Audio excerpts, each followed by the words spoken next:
मैं ये कहता हूँ कि अगर गुजरात में दारूबंदी हो गई और कड़क अमल करने में आया इस पर, तो आधे क्राइम तो यूँ ही ख़त्म हो जाएंगे।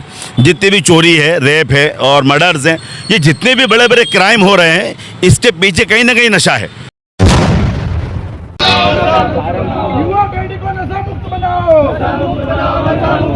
गुजरात का भविष्य बचाओ, भविष्य बचाओ, भविष्य बचाओ, गुजरात का भविष्य। दारूबंदी के प्रोटेस्ट में आप लोग निकले हैं और क्या मांग है? मांग यही है कि सरकार को इसके जवाब देना चाहिए कि जो भावनगर के अंदर लट्ठाकांड हुआ और देसी जहरीली दारू के वजह से कितने सारे लोगों की मौत हुई। और सबसे पहला एक सवाल तो लट्ठाकांड एक मरतबा गुजरात के अंदर नहीं हुआ, इसके पहले कितनी जगह पे हो चुका है। 2009 के अंदर अहमदाबाद के अंदर लट्ठाकांड हुआ जिसके अंदर 100 से अधिक लोगों की मौत हो गई। और इसके बाद अलग अलग जगहों पर, अलग अलग शहरों के अंदर भी लट्ठाकांड हुआ जिसके अंदर तकरीबन 50 के आसपास मौतें हुई, कुछ जगह पर 30 हुई। ऐसे हर जगह पे जो है लट्ठाकांड इसके पहले भी हो चुका है। अभी कल जो है गृह मंत्री साहब बोल रहे हैं कि इंग्लिश और देसी दारू बंद होना चाहिए, तो गृह मंत्री साहब को पता नहीं था कि अभी तक गुजरात में देसी दारू चालू है, इंग्लिश दारू चालू है और सब जगह पे गुजरात में कितनी जगह पे ज़्यादा से ज़्यादा दारू बिक रही है।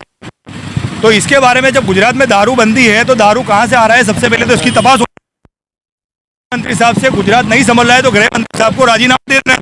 तो लट्ठा गुजरात के अंदर नहीं हुआ है, वीडियोज आ रही है कितने सारे जो है हर जगह पे, जैसे आज ही भावनगर की वीडियो कर दारू पी रहे हैं।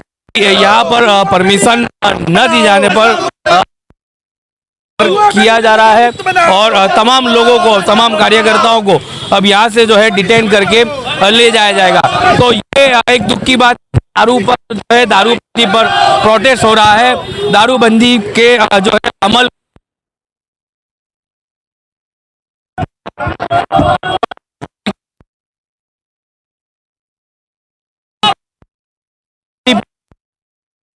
और एसडीपीआई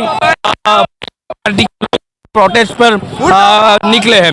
आज दोपहर में ही जो है नमाज जुमा के बाद इन लोगों ने प्रोटेस्ट का किया, लेकिन इस जो है प्रोटेस्ट की परमिशन ना होने पर ही इन तमाम कार्यकर्ताओं को किया गया है और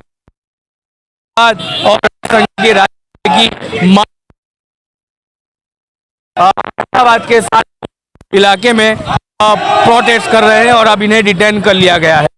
तो जो है गुजरात भर के लोगों की मांग है कि जब गुजरात में दारू है तो शराब आती कहाँ से है, शराबों की परमिशन देता कौन है, और इतनी जो है गुजरात के अंदर इंटेलिजेंस है, एजेंसियां काम कर रही हैं, तो उनको ही इस बात की जांच करनी चाहिए कि ऐसे समय पर गुजरात में दारू एंटर कहाँ से होता है, किसकी अनुमति से होता है, ताकि जो निर्दोष लोगों की मौत होती है उसकी मौत से लोगों को बचाया जाए। ये भी कहा जाता है कि बाहर से आई हुई शराब में जो है मिलावट के चलते मौत नहीं हुई है, गुजरात में ही शराबें बनती है और डुप्लीकेट शराबें बनने के कारण उसी से कोई लट्ठाकांड हुआ है और उसके अंदर ही जो है जहरी एक पदार्थ मिलने से इन तमाम जो है भावनगर की अगर बात की जाए तो तमाम जो मौत हुई है जो 7-8 लोगों की, वो उसी के चलते हुई है, ऐसा कह सकते हैं। तो ये तमाम लोगों को जो है अब नारेबाजी के साथ ये लोग जो है वहाँ पर डिटेन करके इन्हें जो है शाहीबाग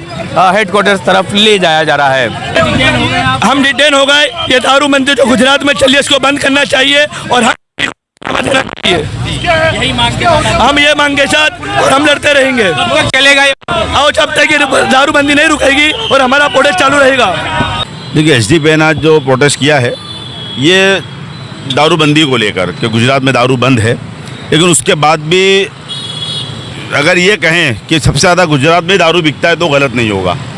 और दूसरी चीज़, जो भावनगर में भी लट्ठाकांड हुआ है कि उसमें कुछ लोग मर गए हैं, जहरीली शराब पहुंची है और कुछ लोग अभी हॉस्पिटल में एडमिट है। तो सवाल ये है कि जब गुजरात में दारू बंद है तो वो पहुंचता कहाँ से है।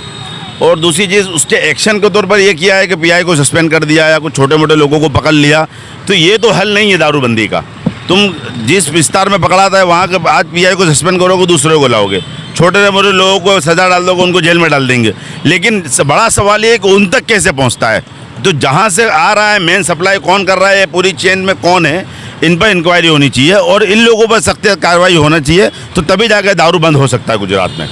और दूसरी चीज़ कि ये जो हर्ष संघवी साहब हैं, इन्होंने निवेदन दिया कल कि गुजरात में दारू बंद हो जाना चाहिए। दारू तो पहले से बंद है और उनके निवेदन के अभी 24 घंटे पूरे नहीं हुए हैं और सूरत के एक सरकारी स्कूल के अंदर दारू पार्टी पकड़ाई गई है। तो ये सोचने की बात ये है कि जो होम मिनिस्टर हैं तो इनको अगर ये नहीं कर सकते दारूबंदी तो इनको सबसे पहले इस्तीफ़ा दे देना चाहिए कि ये गुजरात की जनता के साथ उनकी सेहत के साथ खिलवाड़ है।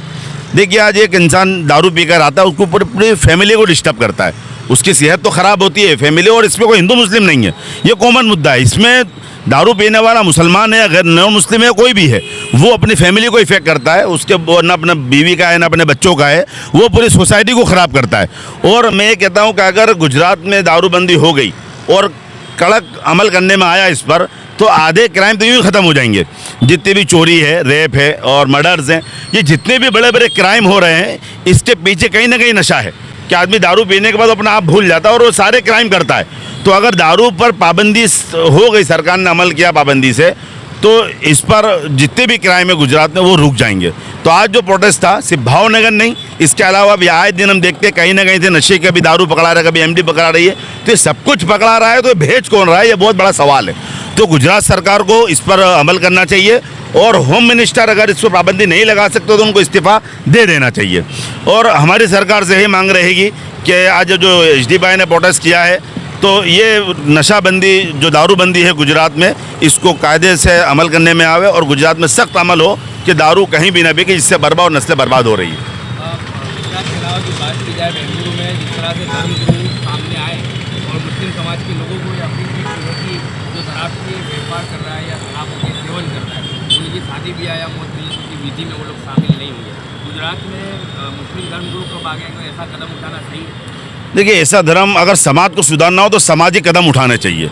अगर उन लोगों ने ऐसा कोई कदम उठाया हो तो समाज को सामने रख कर उठाया है और ऐसे कदम सिर्फ बुजुर्ग और उलमा नहीं बल्कि दूसरे जो समाज के जिम्मेदार हैं उनको भी ऐसे कदम उठाने चाहिए कि नशे को रोकने की कौन सी भी शक्ल हो सकती है कि जिससे हमारे बच्चे बच जाएं, वो कदम हर एक को उठाना चाहिए। आप तक समाचार हमेशा रखे आपको आगे।